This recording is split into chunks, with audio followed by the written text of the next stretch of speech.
La vall de Boí ha recuperat aquest estiu i fins i tot superat les xifres de pescadors d'abans de la pandèmia. Des de l'Associació de Pesca Esportiva de la Vall han explicat que durant aquests darrers 2 anys les restriccions de moviment han dificultat l'arribada de pescadors i això s'ha notat sobretot en la pesca a l'alta muntanya.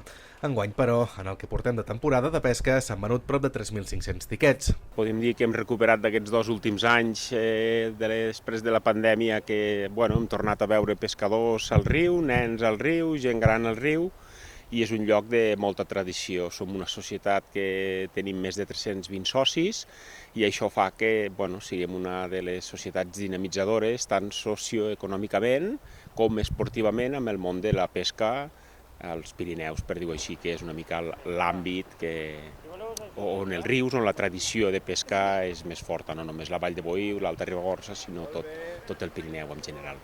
Són xifres superiors i són xifres que creiem que està bé com a activitat, com a foment de l'esport i com a activitat socioeconòmica, perquè vol dir que són gent que han estat i que han passat per aquest riu i que han passat per la vall. A la zona de Barruera hi ha un dels 2 trams intensius de l'Alt Pirineu, juntament amb el de la Guingueta d'Àneu, i cada setmana membres de l'associació, molts d'ells infants, hi fan alliberaments de truites per garantir que hi hagi prou exemplars. Aquest dijous justament se n'ha fet un. I clar, és els llocs on aquesta gent que potser no podrien anar per lo que són els rius d'alta muntanya, doncs aquí poden disfrutar, és accessible, hi venen els nens, agafen alguna captura. És un dels llocs on es disfruta i on es pot practicar bé l'esport de la pesca. La temporada de pesca va començar el 14 de maig i a l'alta muntanya es va tancar el 28 d'agost, mentre que els intensius s'allargarà fins al 15 d'octubre.